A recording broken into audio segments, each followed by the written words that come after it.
नमस्कार दर्शकों, स्वागत है आप सभी का हमारे कार्यक्रम में। आजीवन सत्य के मार्ग पर चलने वाले अहिंसा के पुजारी परम श्रद्धेय राष्ट्रपिता महात्मा गांधी वे जय जवान जय किसान के नारे से सैनिकों में व किसानों में अद्भुत ऊर्जा का संचार कर पूरे देश को एकजुटता का संदेश देने वाले लाल बहादुर शास्त्री जी को याद करने के लिए जीवन का एक दिन बहुत ही कम है, परंतु आज का दिन 2 अक्टूबर उनकी जयंती एक विशेष दिन है जब हम सभी याद करें उन सभी कामों को जो उन्होंने देश के लिए, प्रत्येक भारतवासी के लिए किए हैं। इस देश के लिए जिए और इस देश के लिए ही चले गए। ऐसी महान विभूतियों को नमन करने के लिए यह दिन बारंबार आना चाहिए। और आज इसी दिन पे हमारे साथ हैं प्रोफेसर विद्या जैन जो कि गांधी चिंतक हैं, व साथ ही डॉक्टर डेजी शर्मा जो हमारे साथ हैं और आज चर्चा करेंगे गांधी जी व शास्त्री जी के विस्तृत जीवन पर। नमस्कार मैम, आप सभी का स्वागत है हमारे कार्यक्रम में। बहुत अच्छा लग रहा है। हम आज इस विषय पर चर्चा करने जा रहे हैं, गांधी जी के व्यक्तित्व पर चर्चा करने जा रहे हैं, जो कि अपने आप में एक बहुत ही विस्तृत उनका व्यक्तित्व है और जिसे अपने आप में समेट पाना बहुत ही मुश्किल है। तो हम शुरुआत करते हैं गांधी जी के बारे में बात करते हुए। उनके जीवन पर आप अगर हमें कुछ प्रकाश डालें ताकि युवा जो हैं वो जान पाए, जो कहीं भी थोड़े से अनभिज्ञ हैं उनके जीवन से। जैसे आपने अपने प्रारंभिक वक्तव्य में कहा कि एक दिन बहुत कम है, बिल्कुल सचमुच पूरी दुनिया को, आइंस्टीन ने जब कहा कि लोग विश्वास नहीं करेंगे कि हार्ड मास का ऐसा पुतला इस धरती पर पैदा हुआ था, तो वो मोहनदास करमचंद गांधी जो 2 अक्टूबर को पोरबंदर में जन्म लेते हैं और कैसे वो एक बिल्कुल साधारण मोहन से एक महात्मा के रूप में परिवर्तित होते हैं। और आज पूरी दुनिया उनके चिंतन की वजह से, उनका दर्शन, उनके चिंतन, उन्होंने जो विकल्प दिए हैं, उन्होंने जो समाधान दिए हैं, जिससे उन प्रश्नों के जो उत्तर दिए हैं उस पर बहुत गंभीरता से विमर्श कर रही है।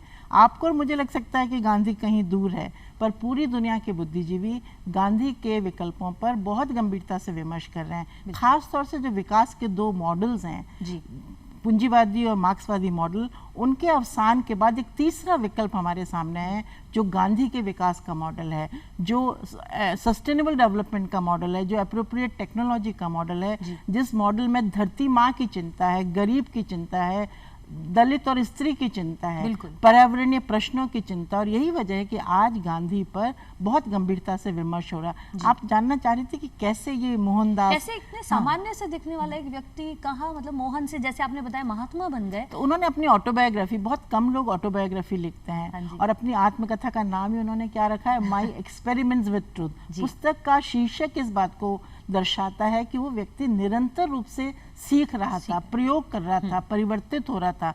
इसलिए मुझे हंसी आती है जब लोग कहते हैं कि गांधी ऑब्सोलीट हो गए हैं, अप्रासंगिक हो गए हैं, पुरानपंथी। अरे उनसे ज़्यादा प्रगतिशील, विकासशील, एक वैज्ञानिक सोच वाला व्यक्तित्व तो कहीं है ही नहीं। उस पुस्तक में वो स्पष्ट रूप से लिखते हैं कैसे बाल्यावस्था में वो बहुत अच्छे विद्यार्थी नहीं थे पढ़ने में और आपको मैं बताऊं कि बैक बेंचर थे, थोड़ा डरते थे। पर उनके जीवन पर माँ का और उनकी पत्नी का 13 वर्ष की आयु में उनका विवाह हो गया था। तो कस्तूरबा और बापू तो साथ साथ ही बड़े हुए। उन 2 महिलाओं का बहुत गहरा प्रभाव गांधी के पूरे, और गांधी तो कहते भी है कि मैं अगले जन्म में तो स्त्री के रूप में ही जन्म लूंगा। तो वो जो स्त्री के गुण है ना, प्रेम, करुणा, सेवा, दया, वो गांधी में कूट कूट के भरे हैं। तो ये व्यक्ति जो बहुत अच्छा नहीं था पढ़ने में, जो पहली बार बैरिस्ट्री करने आए, सरदार पटेल भी वहाँ आए थे, तो वो बोल नहीं पाए, अंग्रेजी से थोड़ा घबराते थे। राजकोट में जब उनका एडमिशन हुआ वो वापस लौट गए। तो मैं यहाँ इस बात को इसलिए रेखांकित कर रही हूँ कि बहुत बार अपनी कमियों को कैसे ताकत बना के, आप सोचिए साउथ अफ्रीका जब गए, उनको ट्रेन के डिब्बे से बाहर फेंक दिया गया, विभत्स घटना है। पर उस प्लेटफॉर्म पे बैठकर उन्होंने सोचा कि क्या करूं, वापस भारत लौट चलूं, या उन्होंने कहा नहीं, मैं यहाँ से एक संबल, तो हम अपने पर होते हुए तिरस्कार का, अपमान का, अपनी हार का, उसमें से कैसे ताकत बटोरे, ये गांधी दिखाते हैं, ये गांधी सिखाते हैं हमें। और इसलिए मुझे लगता है कि इससे बहुत बड़ी सीख। और ये साधारण मोहनदास कैसे ऐसा विलक्षण व्यक्तित्व, इतना बड़ा राष्ट्रीय नेतृत्व जिसने अंग्रेजों को घुटने टिकवा दिए, उपनिवेशवाद, ब्रिटिश उपनिवेशवाद को घुटने पे ला के खड़ा कर दिया। और उससे भी बड़ा जो योगदान आज गांधी का है, जो और किसी दार्शनिक का मुझे दिखाई नहीं देता। मैं राजनीति विज्ञान की विद्यार्थी हूँ, जो इतना ज्यादा प्रासंगिक है, इतना समीचीन है, इतना सामयिक है, इतना मौलिक है उन प्रश्न को, ये जो गांधी को बहुत महत्वपूर्ण बनाता है, उन चिंतन की, चाहे उनकी सत्य अहिंसा की बात हो, उनकी स्वदेशी की बात हो, कुटीर उद्योगों को मजबूत करने की बात हो, महिलाओं की गरिमा की बात हो, और सबसे बड़ी बात जो गांधी को आज बहुत ज्यादा, इसीलिए तो यूएन ने जब 2 अक्टूबर को ऐसे ही थोड़ी अहिंसा दिवस, उन्हें पता था कि गांधी, और इसीलिए लोग भारत को एक तीसरी ताकत के रूप में, विश्व गुरु के रूप में मानते हैं, उसकी नींव बनाई गई है, क्योंकि हमारे पास गांधी हैं जी, बहुत बड़ा, बहुत बड़ी विवेकानंद है, हमारे पास शास्त्री हैं, हमारे पास शास्त्री जी भी हैं, और यही हम शास्त्री जी के ऊपर भी जानना चाहेंगे, जो साथ में, कितनी अद्भुत बात है कि दोनों की जयंती एकदम समान अवसर पर है, दो महान लोग। हम जयंती शास्त्री जी के बारे में जानेंगे क्योंकि वो तो बहुत ही नन्हे के नाम से जानते थे, जिन्हें हम, आप बताएं उनके बारे में। मैं विद्या मैम की बात को ही आगे बढ़ाते हुए बात करूंगी, क्योंकि महात्मा गांधी हमारे देश के एक ऐसे लीडर रहे हैं जिन्होंने ना केवल खुद लीडरशिप के नए आयाम स्थापित किए, बल्कि बहुत सारे नए लीडर्स भी जो है पूरे भारत को देते हैं। उन्हीं में से एक थे लाल बहादुर शास्त्री। 1904 में जन्मे, बहुत छोटे कद के थे, लेकिन विजन इतनी बड़ी कि भारत को स्वावलंबी बना दिया। बहुत छोटे से साधारण से दिखने वाले व्यक्ति नैतिकता का ऐसा पर्याय बन गए हैं पूरी भारतीय राजनीति के लिए, जिसे मुझे लगता है वापस में दोहराना किसी नेता के लिए अभी हमें आसपास वहाँ बहुत मुश्किल है।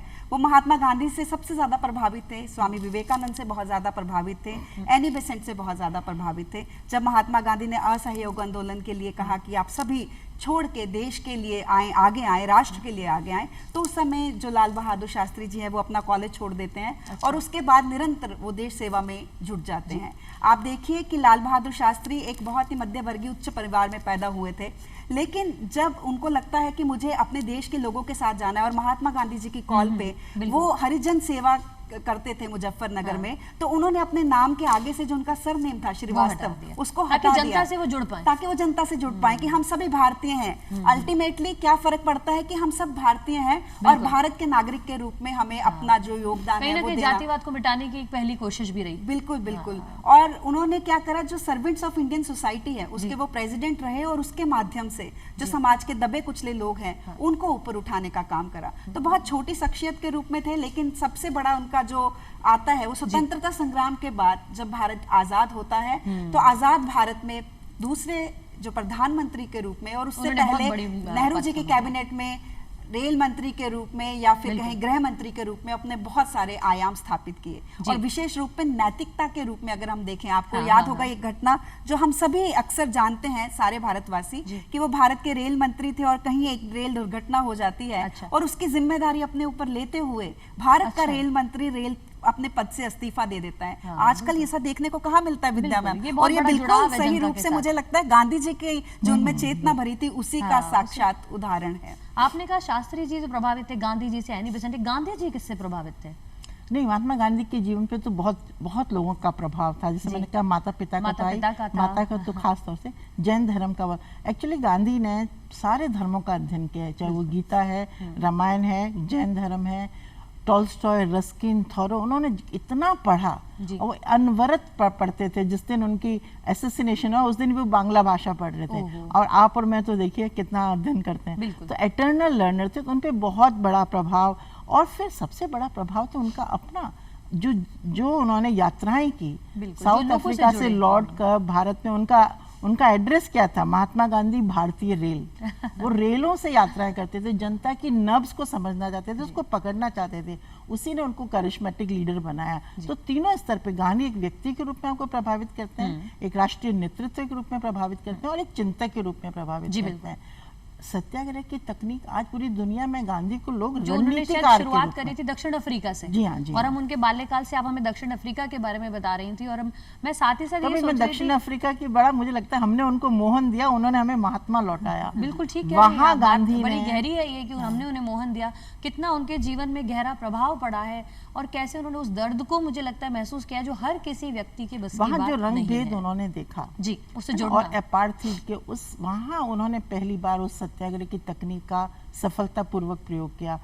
और आज पूरी दुनिया में फिलीपींस, थाईलैंड, इंडोनेशिया, अनेक आंदोलन है जो सत्याग्रह की तकनीक में, जिसमें दुश्मन को आप दुश्मन नहीं समझते हो, उसको भटका हुआ मित्र मानते हो, उससे बात करके, विमर्श करके, क्योंकि हिंसा का उत्तर हिंसा नहीं हो सकता, हिंसा का उत्तर हमेशा अहिंसा हो सकता है, बातचीत हो सकती है, डायलॉग, डेलिब्रेशन हो सकता है। और इससे मुझे लगता है कि गांधी हमेशा रेलेवेंट रहेंगे जब तक ये बातचीत रेलेवेंट रहेगी। बिल्कुल, गांधी हमेशा रेलेवेंट रहेंगे, हमारे हृदय में रहेंगे, भारत के कोने कोने में रहेंगे। और सबसे बड़ा तो आप बताइए, इतना बड़ा आंदोलन अहिंसा के तरीके से लड़कर, बड़ा मुश्किल और होगा। बाद में भारत जब आजाद हुआ उसके बाद बहुत सारे देशों में ये हवा चली अहिंसा की। क्या ये शुरुआत थी उनके विश्व स्तर पर, वैश्विक पटल पर सब जगह ख्याति पाने की? क्या दक्षिण अफ्रीका में पहली सीढ़ी थी? हाँ, दक्षिण अफ्रीका उनकी प्रयोगशाला थी जी। और उसको वहाँ उन्होंने जो सीखा उन तकनीक को, चाहे वो धरने की तकनीक है, मौन रखने की तकनीक है, आप सोचिए धर्म से उठाए, उपवास करने की तकनीक, तुम मेरी बात नहीं सुनोगी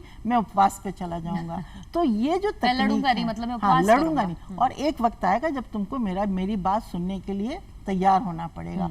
तो धर्म से जो ट्रेडिशनल प्रतीक हैं, परंपरा के प्रतीक है, उनको उन्होंने आधुनिक तरीकों से इस्तेमाल किया, पॉलिटिकल पर्पसेस के लिए इस्तेमाल किया। और यही वजह है कि भारत चूंकि धर्म में बहुत बैठा हुआ था, उसी ने गांधी को बहुत सफल नेता बनाया, क्योंकि गांधी ने धर्म से एकाकार होकर उन प्रतीकों से जनता के द्वारा वो कनेक्ट हो पाए।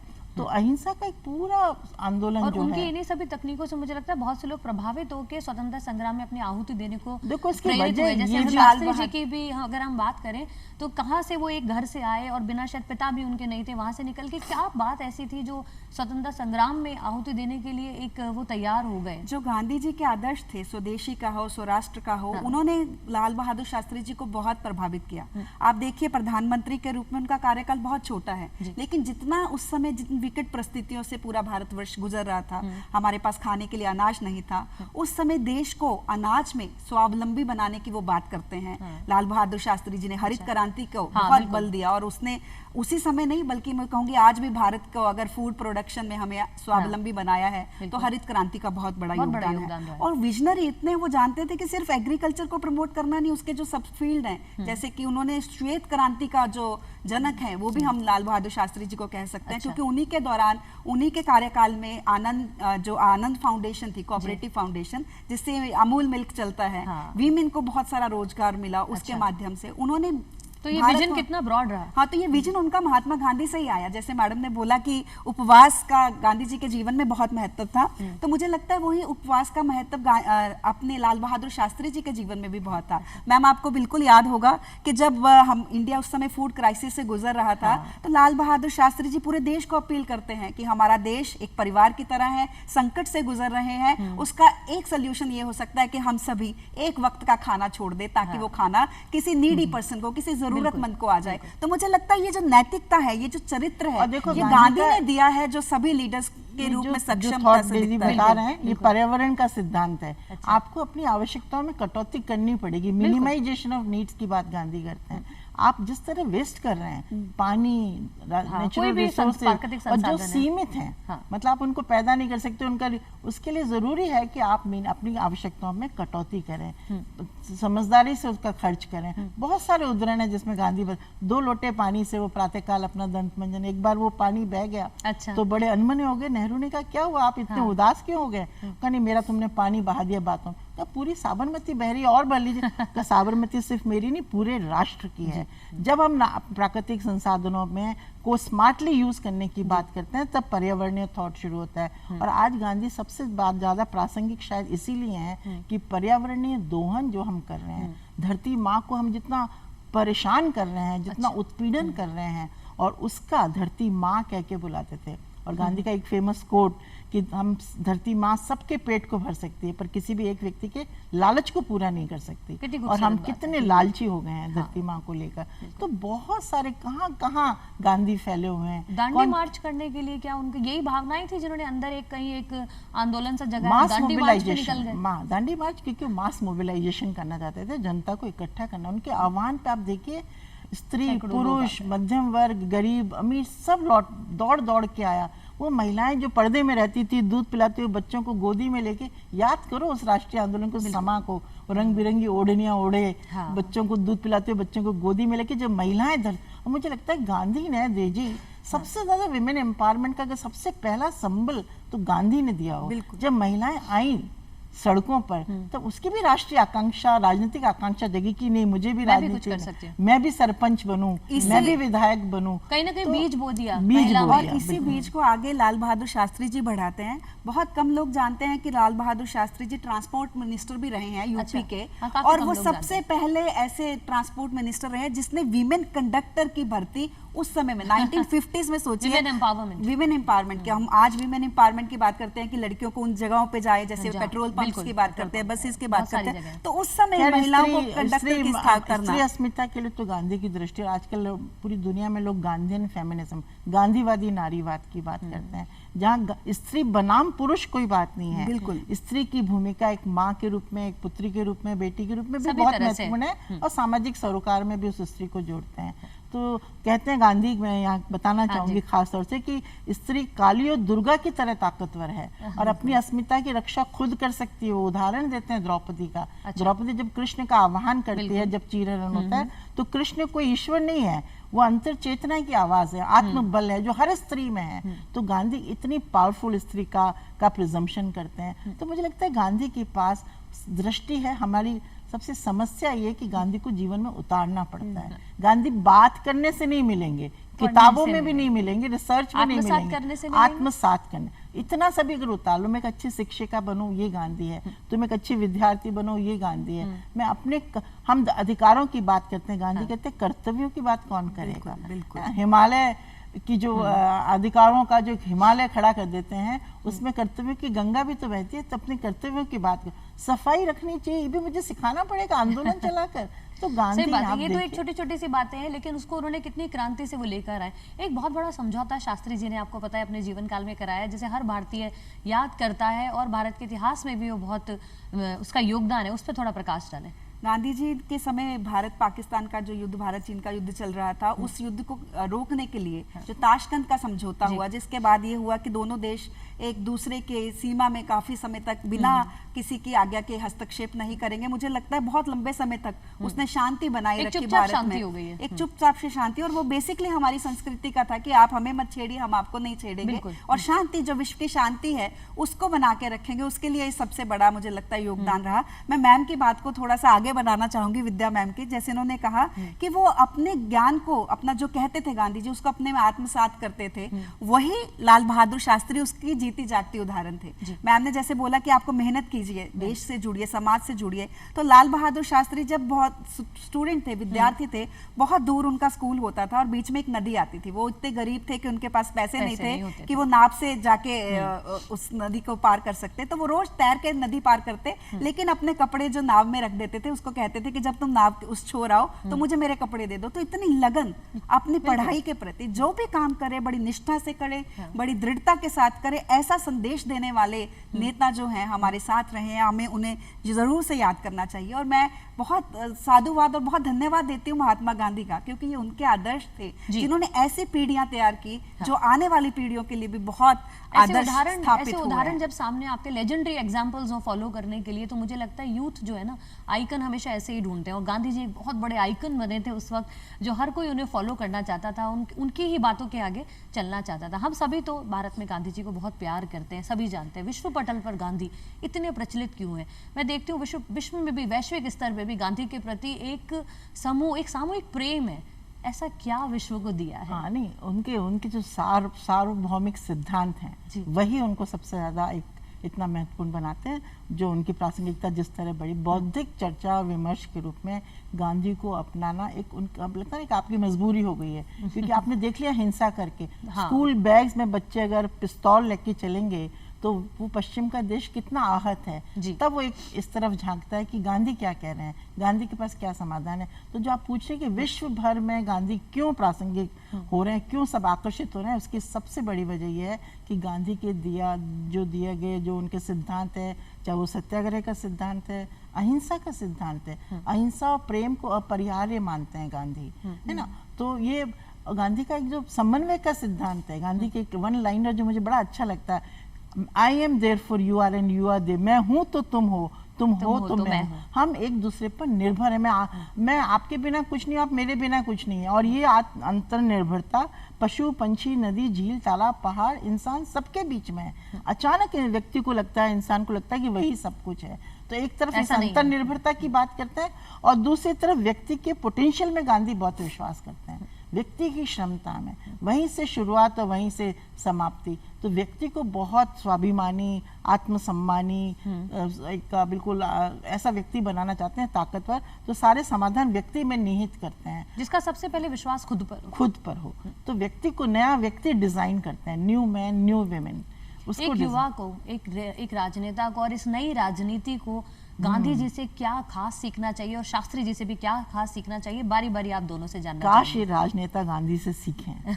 काश सीखें तो भारत की तस्वीर ऐसी नहीं होती। हालांकि दुनिया को लगता है कि भारत आने वाली शताब्दी में एक शक्तिशाली होगा। तो सीखने की जरूरत है वो सच्चाई, वो सादगी, वो समर्पण, सेवा भाव। मीलों पैदल चलते थे, 2 वक्त भोजन करते थे। अपने आश्रम का मतलब है कि जहाँ वो श्रम करें। आप खुद कर सकते हैं कॉन्ट्रास्ट आज के राजनेता का इस व्यक्ति से। 2 कपड़े पहनता था, एक धोती वो और भी छोड़ दी। जब किसी कुटिया में देखा कि एक ही स्त्री के पास एक ही धोती है। तो इतनी सादगी। और आज के राजनेता पर काश, मैं ये नहीं कहती पर गांधी थोड़े थोड़े टुकड़ों में पाए जा सकते हैं। हम सब में गांधी है। जहाँ अच्छाई है, सच्चाई है, जेन्युइननेस है, वहाँ गांधी है। तो हम थोड़ा थोड़ा गांधी अपनाएं, थोड़े थोड़े अच्छे काम करें, एक दूसरे की मदद करें, हाथ बढ़ाएं, प्रेम करें, तो वही गांधी है। तो इस तरह अगर गांधी को पाया जाता है, पूरा गांधी तो कभी पाया नहीं जा सकता। देश के युवा जो बात बात पर निराश हो जाते हैं, हताश हो जाते हैं, जिन्हें बात बात में ये लगता है कि 4 मार्क्स हमारे कम आ गए और यहाँ डिप्रेशन हो जाता है, गांधी जी की कोई खास आपको जीवन की घटना याद है जिन्हें सीख कर, जिसे सुनकर ही आदमी में जोश बढ़ जाए कि ये तो छोटी छोटी सी समस्या है। परिश्रमी, मैंने आपको बताया, पढ़ने में बहुत अच्छे नहीं थे और उनको शुरुआती दिनों में बहुत कॉम्प्लेक्स भी था कि वो दिखने में भी अच्छे नहीं है। उनका एक मुस्लिम दोस्त था, सामान्य सा व्यक्ति था। तो वो चाहते थे कि मैं भी, तो उनके कहने से, उसके देखा देखी उन्होंने मांसाहार, मदिरा पान, सब भी किया। एक मेहताब नाम के दोस्त के, और लिखते हैं आत्मकथा में कि गलती को मानते हैं और उस गलती की कभी पुनरावृत्ति नहीं करते। हम मानते हैं, सॉरी बोलते हैं, फिर दूसरे दिन वही चीज करते हैं। गांधी ऐसा नहीं करते, गलती मानते हैं, लिखते हैं। वो जो बाल्यकाल में सब गड़बड़ हो जाती है, उसको मानकर उससे ऊपर बहुत परिश्रमी थे, अनुशासित थे, समय के बड़े पाबंद थे। 2 मिनट भी ले 5:17 जिस दिन उनका एसेसिनेशन हुआ, 2 मिनट भी अगर लेट होते थे तो वो बहुत परेशान हो जाते थे। ये आत्म अनुशासन, ये कठोरता, ये दृढ़ता, ये सच्चाई अगर आज के युवा में है। हालांकि मैं आज के युवा से भी मैं बहुत पॉजिटिव हूँ और मुझे लगता है आज का युवा काफी फोकस्ड है।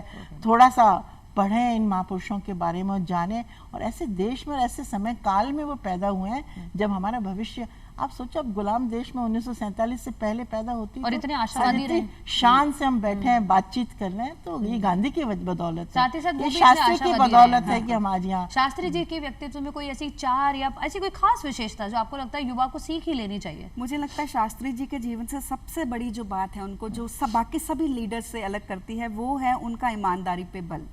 राजनीति में एक प्रधानमंत्री अपने लिए गाड़ी खरीदने के लिए लोन लेता है, राष्ट्र का प्रधानमंत्री। ये कितनी बड़ी बात है। नैतिकता, आपको एक जिम्मेदारी दी गई रेल मंत्री के नाते, एक्सीडेंट हुआ, आपने इस्तीफा दे दिया।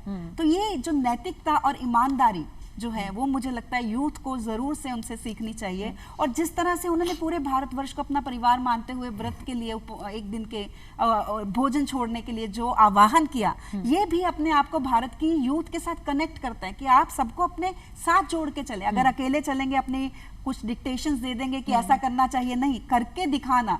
जो कथनी और करने का अंतर है उसको मिटाकर खुद मेहनत कश बनना और उस ईमानदारी को बड़ी संजीदगी के साथ अपने पूरे चरित्र में लाना, मुझे लगता है ये लाल बहादुर शास्त्री जी का बहुत बड़ा योगदान है हमारे सभी लीडर्स के लिए। और सभी लीडर्स को उनसे सीखना चाहिए कि लीडर कैसा होना चाहिए। वो अपने लिए नहीं, समाज के लिए जिए, परिवार के लिए जिए, देश के लिए जिए, राष्ट्र और सबसे बड़ी बात मानवता के लिए जिए, जो अक्सर हमें गांधी जी ने भी सिखाया और शास्त्री जी ने उनसे बहुत बखूबी बहुत ही खूबसूरत। गांधी जी के व्यक्तित्व पर यह चर्चा, शास्त्री जी के व्यक्तित्व पर यह चर्चा, मतलब वर्षों तक मुझे लगता है मेरे जहन में ये बातें हमेशा से रहेंगी कि कितनी खूबसूरत उनके जीवन का ये जो सारा आपने विस्तार विस्तार बताया। इसमें सीखने के लिए बहुत कुछ है, इसमें जानने के लिए भी अभी बहुत कुछ है। बहुत सी ऐसी पुस्तकें हैं जिनके जरिए और जाना जा सकता है। आप दोनों आज हमारे कार्यक्रम में आए और इतनी महत्वपूर्ण बातें हमारे साथ शेयर की, उसके लिए आप दोनों का बहुत बहुत धन्यवाद। इसी के साथ दर्शकों मैं आपसे कहना चाहती हूँ, गांधी जी और शास्त्री जी के जीवन के ऊपर एक गहरे अध्ययन की ज़रूरत है। युवाओं को जानने की ज़रूरत है कि सामान्य से खास बनने का यह सफ़र, जैसा कि मैम ने बताया, मोहन से महात्मा बनने का यह सफ़र कितना चुनौतीपूर्ण रहा, कितना कठिन रहा, लेकिन फिर भी कतरा कतरा देश के लिए समर्पित रहा। अपने अंदर ये भावना जागृत कीजिए, देश आपका नहीं, मेरा नहीं, हम सबका है। देश के प्रति प्रेम जगाएं। इस जयंती को सिर्फ आज के दिन ना बनाएं, इसे हमेशा याद रखें। इसी के साथ इस कार्यक्रम से आज हम विदा लेते हैं। नमस्कार।